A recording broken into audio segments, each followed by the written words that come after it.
Bienvenue dans ce module sur la prise de parole en public, sur le public speaking, sur l'art de donner des conférences, bref, ça porte plein de noms différents.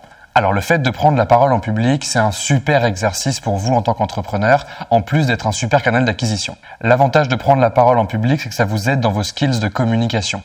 Moi, j'ai appris énormément de choses en montant sur scène. Alors, en plus de kiffer ça, vraiment, il y a un truc très très puissant à développer sa capacité à parler. Parler en tant que manager, en tant qu'entrepreneur, c'est un skill qui est essentiel. C'est un skill qui est essentiel en vente, c'est un skill qui est essentiel pour parler à ses équipes. Bref, ça n'a que des avantages. Je pense que le meilleur exemple de ça, c'est Mark Zuckerberg. Quoi qu'on en dise sur son aspect un peu reptilien robotique, il est quand même très très fort à prendre la parole, il est très très fort à s'exprimer, que ce soit à l'écrit ou à l'oral. Et il en parle très régulièrement. Il dit que lui, prendre des cours de prise de parole, ça l'a vraiment aidé à devenir un meilleur manager et à communiquer plus efficacement au sein de ses équipes. Alors devenir speaker, donner des conférences, c'est essentiellement juste monter sur scène et donner des conférences. À partir du moment où vous êtes sur scène et où les gens vous écoutent, vous y êtes, vous êtes en train de pratiquer la discipline. Ça demande rien de plus et ça demande d'être profondément personnel et d'y aller avec son cœur. Il n'y a pas de bonne manière de donner des conférences. Il y a évidemment des techniques. Moi, je suis pas un grand fan de techniques de manière générale. J'aime bien quand les gens font des retours d'expérience et qu'ils expliquent des choses, mais c'est quelque chose qui est profondément personnel. Moi, j'ai eu beaucoup d'expérience en prise de parole. Ça fait des années que je pratique ça. J'ai donné des centaines de conférences. C'est à chaque fois un plaisir immense de monter sur scène. C'est hyper grisant, ça fait flipper. Mais à la fin, on a l'impression d'avoir accompli quelque chose d'incroyable. Et j'aimerais vous transmettre un petit peu ça, vous donner un peu mon retour d'expérience par rapport à tout ça et comment vous servir du public speaking pour en faire un canal d'acquisition qui va aider votre boîte à trouver des clients. Alors, pour commencer à mettre en place la stratégie de prise de parole en public, tu vas avoir besoin de vraiment rien. C'est un des gros avantages de ce canal, c'est qu'il n'y a pas besoin de prérequis. Après, en termes de mesure, c'est un canal qui est profondément inbound. C'est grosso modo créer du contenu, c'est la même chose. Donc, allez voir le module sur comment créer du contenu, sauf que vous allez le faire en live devant des gens. Il y a évidemment des techniques pour mesurer un minimum l'impact de votre conférence sur votre acquisition. On va en voir quelques-unes, mais donc on est parti. Voyons comment faire sa première expérience de public speaking. Alors la première étape pour commencer dans ce domaine, c'est vraiment de lister tous les événements qui sont disponibles autour de vous. Si vous avez regardé le module sur les événements, vous allez comprendre que les organisateurs d'événements, ils ont quand même un gros enjeu d'arriver à organiser une expérience qui est très intéressante pour les participants. Vous, votre objectif, donc au début, ça va être de comprendre quels sont ces événements, qu'est-ce qu'ils créent comme expérience et qu'est-ce qu'ils veulent apporter comme valeur à leurs participants. Vous allez pouvoir vous placer là-dedans, mais donc pour ça, faites une liste. Faites une liste en excluant rien du tout. Selon votre industrie, il va y avoir plein d'événements différents. Il va y avoir des gros salons, il va y avoir des plus petits événements, il va y avoir des trucs vraiment minuscules. Et en fait, il ne faut pas en exclure aucun. Notamment si c'est la première fois que vous parlez en public, ça vaut le coup de commencer avec une toute petite audience. Même si vous faites un meet-up où il y a 10 personnes et où vous prenez la parole devant 10 personnes, c'est un très très bon exercice. Parce que il y a un truc que je dis souvent aux gens qui me demandent des conseils sur leur première prise de parole en public, c'est mais comment tu fais pour être naturel ? Et c'est le fait d'être naturel, il vient du fait de penser que parler à une audience de 1500 personnes, c'est à peu près la même chose que parler à une personne. C'est juste que c'est un monologue très long, donc c'est un exercice qui est un petit peu différent de ce que vous avez l'habitude de faire probablement. Quand vous êtes sur scène, vous allez vous retrouver face à cette masse de personnes qui est un peu informe et finalement, vous allez leur parler comme si c'était une entité, vous allez leur délivrer un message. Et donc, si c'est vrai de 1 à 1500 personnes, c'est aussi vrai de 1 à 10 personnes. Donc, parler à 10 personnes à une petite audience, ça va vous faire un peu le même effet, ça va vous entraîner d'une très bonne manière. Donc, ton job au début, ça va être de repérer tous les événements dans ton industrie, d'en exclure aucun pour pouvoir passer à la seconde étape. La deuxième étape, ça va être de contacter et de pitcher ton talk aux organisateurs d'événements. Donc une fois que tu as ta liste, tu prends tous les gens et tu les contactes un par un en leur expliquant pourquoi c'est intéressant de t'avoir toi dans leur événement. Ça peut paraître un peu bizarre, il y a une question de légitimité bien évidemment, et j'y viens. Ce qu'il faut comprendre, c'est que c'est quand même un jeu à long terme. Genre vous n'allez pas pouvoir mettre en place votre première conférence directement dans la semaine qui suit, sauf opportunité exceptionnelle. La plupart du temps, vous allez avoir un certain temps de latence. Pour les gros événements type salon, vous allez avoir des temps d'attente qui vont jusqu'à 1 an. Les gens organisent leur salon 1 an à l'avance et donc ils ont besoin de remplir les conférences de leur salon 1 an à l'avance. Pour les plus petits événements, on va parler d'une organisation à 1 mois. Nous, chez Coup d'État, quand on organisait des événements une fois par semaine et qu'on avait besoin de speakers pour faire les Coup d'État Talks notamment, on organisait ça toujours 1 mois à l'avance. À la fois parce que les speakers sont souvent pas disponibles moins d'1 mois à l'avance et à la fois parce que nous, en termes d'organisation, c'est quand même beaucoup plus facile. Quand tu vas pitcher ton talk à différents organisateurs d'événements, je parlais de légitimité tout à l'heure. Il y a un vrai sujet sur ce truc-là parce que monter sur scène, c'est d'abord et avant tout une question de confiance en soi, je pense, même si c'est un terme qui est très galvaudé et dont je suis pas hyper fan. Par contre, il faut bien prendre conscience d'une chose quand vous allez commencer à rentrer en contact avec les gens qui organisent des événements auxquels vous voulez parler. C'est qu'ils ont besoin de vous. Vous leur faites une faveur quand vous leur proposez d'aller parler chez eux et c'est d'autant plus vrai plus votre légitimité est élevée. Votre légitimité, elle est globalement mesurée par ce que vous avez fait et ce dont les gens sont au courant de ce que vous avez fait. Après, si vous avez rien fait mais que vous avez juste étudié un sujet beaucoup, ça peut valoir de la légitimité. Si vous êtes un universitaire et que vous avez fait des recherches pendant X années sur un sujet, vous avez peut-être jamais pratiqué ce sujet, mais vous pouvez être légitime aux yeux de certaines personnes. Combien de gens on voit à la télé qui sont légitimes de rien du tout et qui viennent quand même parler? Je dis pas ça pour tirer sur qui que ce soit, je dis juste que c'est quand même sacrément commun. Donc, vous posez pas trop la question de savoir si vous êtes légitime ou pas, et plutôt mettez-vous à la place des gens qui organisent ces événements.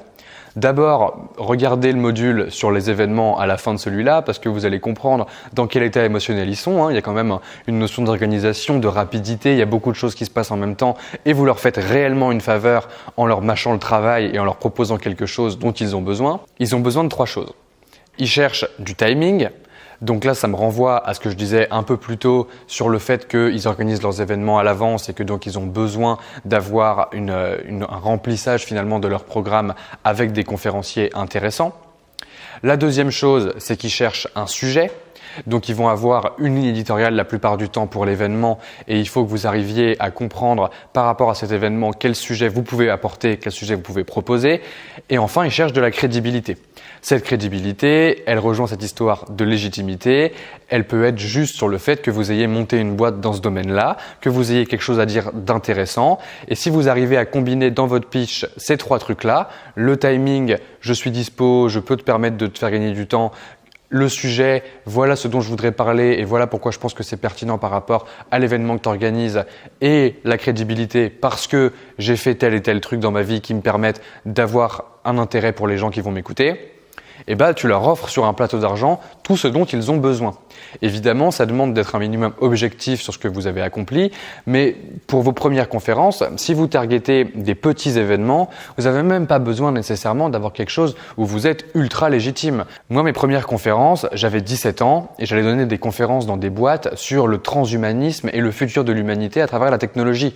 J'avais pas une légitimité gigantesque, j'avais pas un doctorat et j'étais pas un entrepreneur à succès dans le domaine du transhumanisme. C'est juste que j'avais étudié le sujet suffisamment pour m'y être intéressé et me dire j'ai franchement quelque chose à partager parce que les gens autour de moi me disaient que c'était un peu intéressant d'en discuter et donc je me suis dit pourquoi pas et on verra bien. Et en fait, il y a quand même cet aspect-là pour finir sur ce sujet de légitimité qui est que in fine, une fois que vous avez décroché votre place sur scène, vous êtes sur scène et les gens vous écoutent quoi qu'il arrive.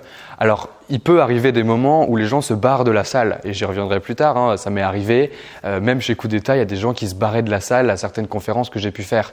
Après des centaines de conférences que j'avais données. Donc, c'est toujours possible.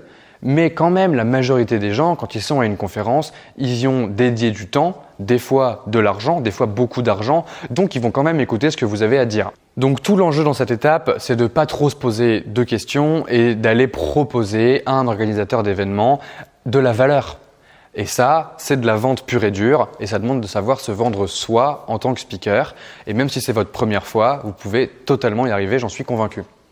Alors, une fois que vous avez repéré les différents événements qui sont dispo autour de vous et que vous avez proposé un talk et que ça a été accepté, vous allez pouvoir passer à l'étape suivante qui est d'écrire le talk.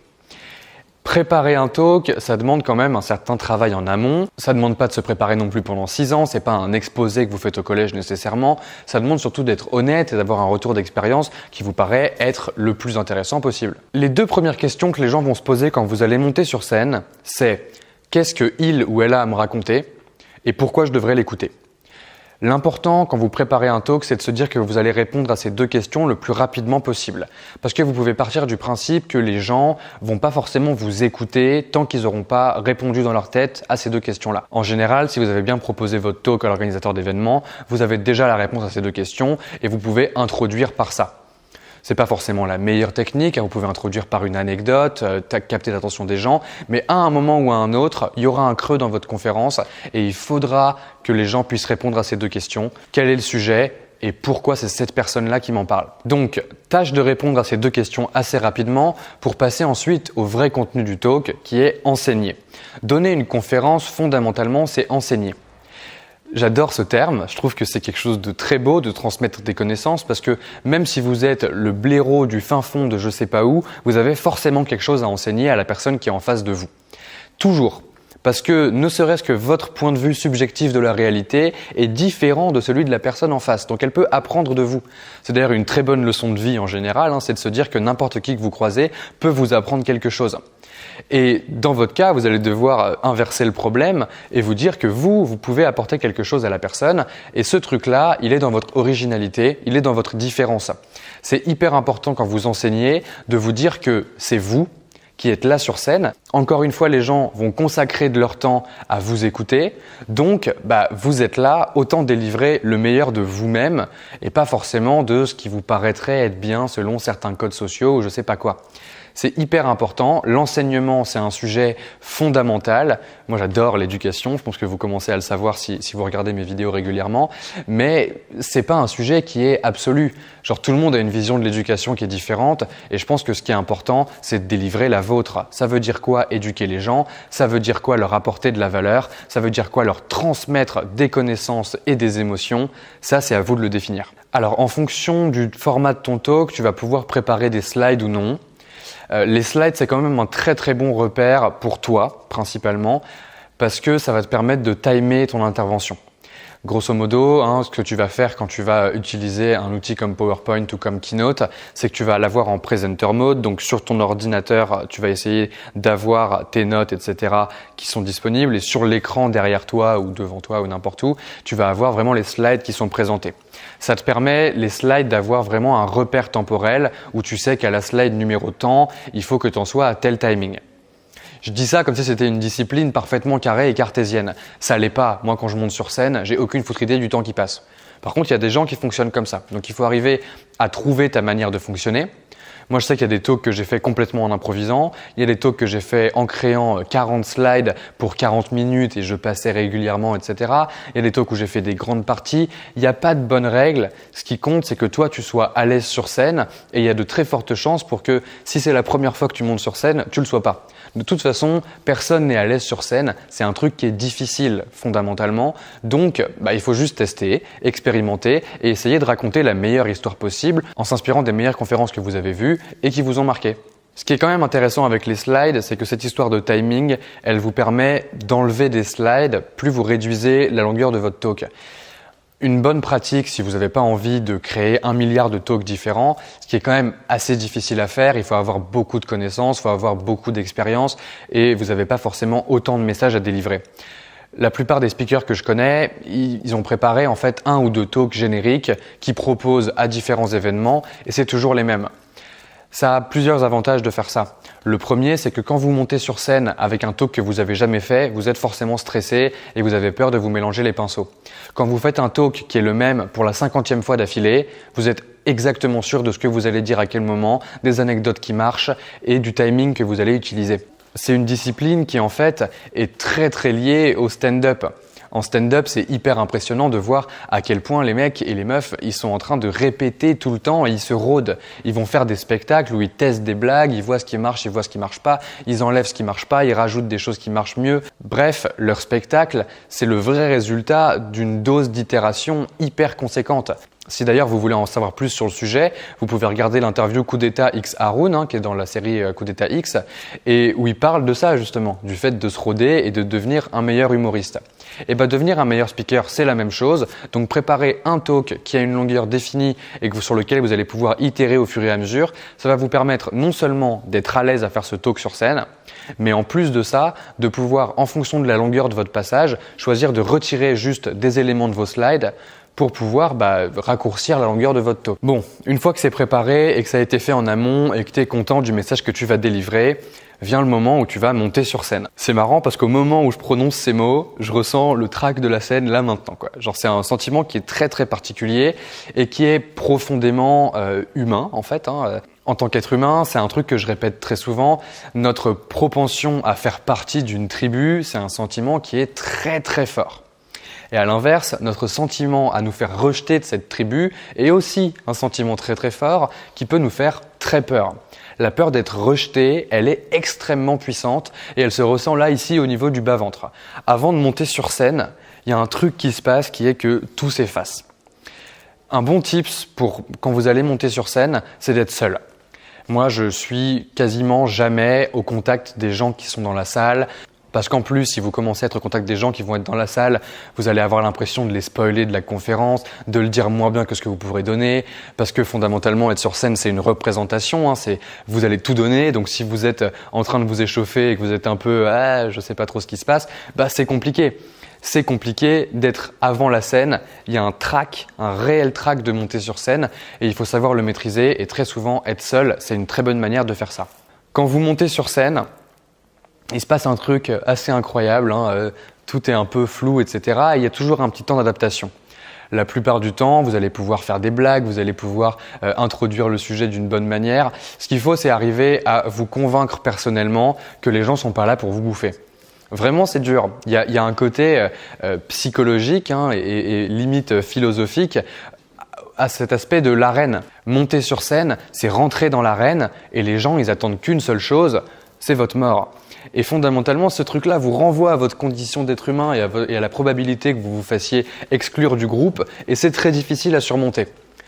Si c'est très difficile, c'est pas impossible et ce qu'il y a derrière, ça vaut vachement le coup en termes d'émotions ressenties.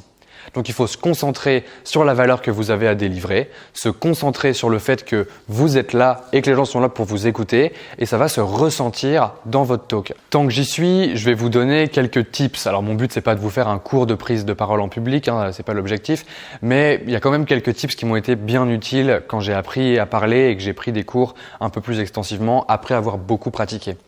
La première, c'est d'être bien fixé sur vos pieds.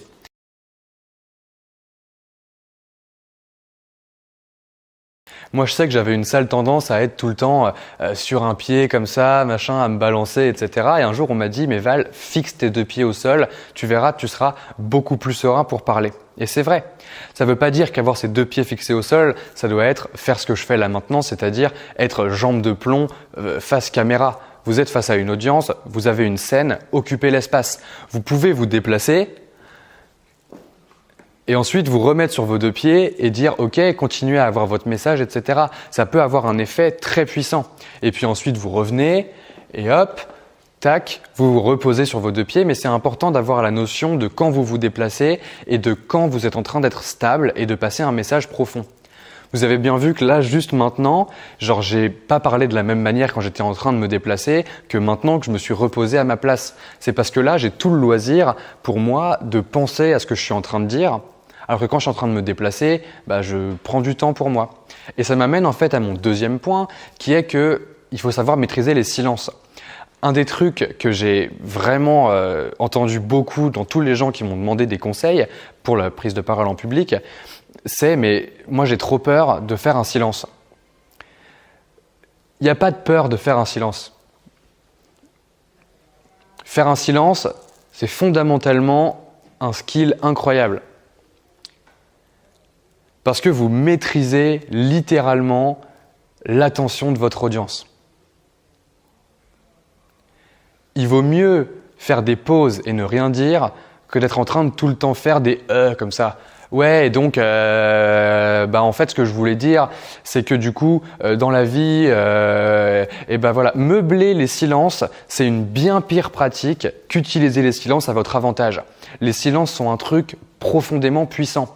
Si je vous dis que le public speaking, c'est un canal profondément intéressant, profondément pertinent, qui va vous aider à avoir un impact hyper positif sur toute la sphère B2B autour de vous, ça va avoir un impact beaucoup moins important que si je vous dis que le public speaking, il faut vraiment y faire attention. Pourquoi ? Parce que prendre la parole en public, ça vous offre une légitimité auprès de toute la sphère B2B. Toute la sphère B2B, toute la communauté qui vous écoute, elle va être impactée par ce que vous allez dire une fois sur scène. Vous vous rendez bien compte que c'est pas awkward. Vous vous rendez bien compte que quand je mets des silences, vous n'êtes pas en train de vous dire « Merde, ce mec est un con ». Vous êtes en train de vous dire qu'il y a un silence. Et c'est pas grave. Dans les conversations, il y a des silences régulièrement. Et dans une conférence, mettez des silences, ayez pas peur de ça, gardez vos pieds bien au sol et gardez votre pensée dans votre tête pour pouvoir délivrer un message qui est hyper pertinent pour les gens en face de vous.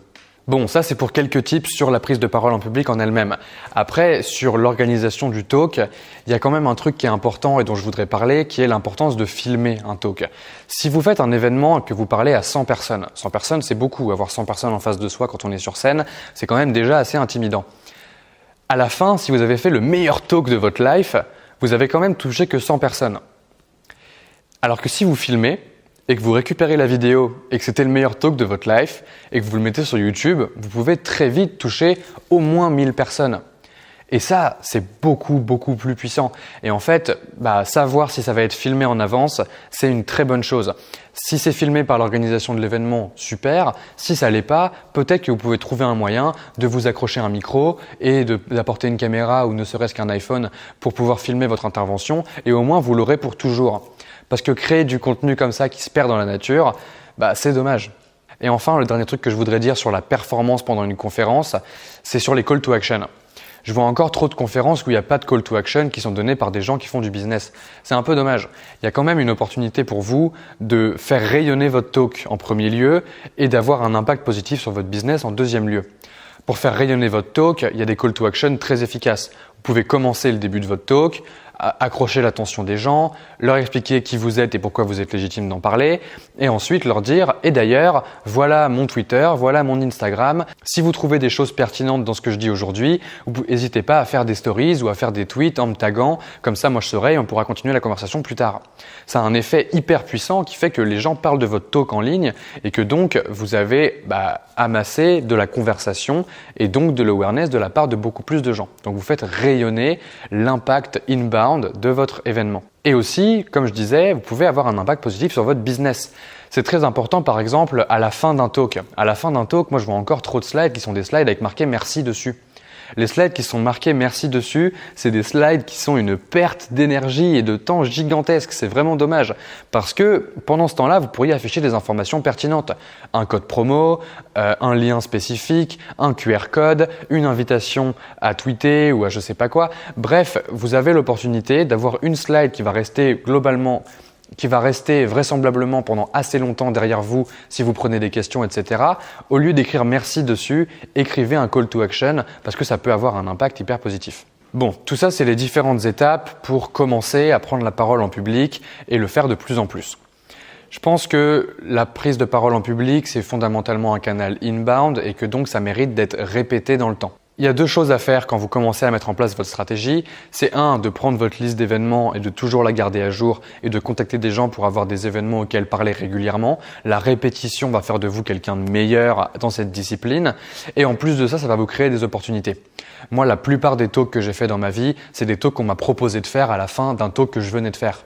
Tu finis ta conférence, il y a une personne sur 100 dans l'audience qui a trouvé ça incroyable et qui te dit « Ouah, c'est trop bien, j'ai un pote qui organise un événement tel jour, est-ce que tu pourrais venir donner la même conférence ou une conférence un peu connexe ?» Et tu dis oui et hop, ça s'enchaîne. Donc il y a quand même un effet boule de neige qui est assez puissant quand vous commencez à donner quelques confs et il faut un peu lâcher prise par rapport à ça et prendre le temps qu'il faut pour juste pratiquer. Et ensuite, la deuxième chose quand vous commencez à tester ça, c'est de prendre conscience, comme je l'ai dit plusieurs fois, que votre première prise de parole en public, elle va pas être incroyable. Vous allez progresser à force de faire. C'est extrêmement important de pratiquer parce que vous allez juste prendre du niveau et prendre de la confiance en vous-même et vous rendre compte que ce que vous avez à dire, c'est aussi intéressant que ce que plein d'autres gens pourraient avoir à dire. Alors dans ce module, on va mettre pas mal de contenu. Je pense que je vous ferai des vidéos un peu annexes sur quelques tips supplémentaires sur comment prendre la parole en public. Je vais voir un peu ce que je vais créer. Je ne sais pas encore exactement au moment où je tourne cette vidéo, mais n'hésitez pas à me demander si ça vous intéresse et que vous voulez qu'on creuse le sujet un petit peu plus ensemble. Je pense qu'on pourra mettre des vidéos qui seront dans ce module de trouver des clients qui vont vous aider à comprendre comment mieux faire. Après, je pense vraiment que c'est un truc, encore une fois, très personnel et que votre propre expérience et vos propres feedbacks sur vous-même a posteriori à froid vont vraiment vous aider à progresser. Mais on pourra voir ce qu'on fait ensemble. Une fois que tu vois que ça commence à marcher et que ça a un impact positif sur les gens, tu vas pouvoir commencer à pérenniser ce truc-là. Il y a un rythme à prendre. Ça peut être de donner une conférence par semaine ou une conférence par mois parce que ça te permet de te maintenir en alerte. Moi, je sais que les moments où je parle pas en public pendant un certain temps, je sais que je perds quand même du niveau et que remonter sur scène, c'est un petit peu plus dur. C'est comme toutes les disciplines. En tout cas, si tu arrives à pérenniser ce truc-là, tu vas pouvoir commencer à mettre en place une communauté de gens qui vont attendre tes talks. C'est assez intéressant, hein, c'est un phénomène que j'ai observé moi à l'époque où je donnais des talks très régulièrement, c'est qu'il y avait quand même une petite partie des personnes qui venaient régulièrement pour voir mes conférences, même si c'était les mêmes. Et en fait, ces gens-là, tu peux vraiment les rassembler et commencer à créer une communauté. Cette communauté, hop, je vais te renvoyer au module sur la création d'une communauté. Mais en fait, c'est assez marrant parce que tu vas pouvoir commencer à avoir de la conversation qui se fait en amont de tes talks. Par exemple, il y a pas mal de gens que je côtoie qui font des conférences régulièrement, qui publient leurs slides en amont de la conférence pour que les gens puissent discuter sur les réseaux des slides en elles-mêmes et donc du contenu de la conférence. Et après, la conférence a lieu. Il y a certaines de ces personnes qui sont là sur place qui vont en parler encore plus sur les réseaux. Et après, quand la vidéo sort, il y a un impact encore plus important parce qu'il y avait une attente qui avait été créée. Donc arriver à créer une communauté et une relation long terme avec un petit groupe de personnes autour de ton activité de public speaking, ça peut être un très bon moyen de l'amplifier à condition que tu le fasses régulièrement. Voilà. Tout ça pour dire que le public speaking, c'est un moyen très très efficace de faire parler de toi, surtout dans les sphères B2B, parce que les gens vont te voir sur scène, ça te donne instantanément une légitimité. Ça marche aussi dans les sphères B2C, ça peut marcher pour tout type de business et je pense fondamentalement que tout le monde devrait passer un minimum par là. Monter sur scène, prendre la parole, se retrouver face à un groupe de personnes à qui tu dois délivrer un message et à qui tu dois enseigner des choses, je pense que c'est essentiel. Enseigner, ça reste, et je pense que ça restera pour toujours, la meilleure manière d'apprendre. Et je pense qu'en tant qu'entrepreneur, travailler ton skill d'apprentissage, c'est essentiel. Donc pourquoi pas se lancer là-dedans? C'est pas un canal qui prend énormément de temps. Ça prend beaucoup d'énergie par contre, mais c'est aussi extrêmement gratifiant. J'espère que ça t'aura donné envie de te lancer dedans. En tout cas, moi je trouve que c'est une discipline qui est incroyable.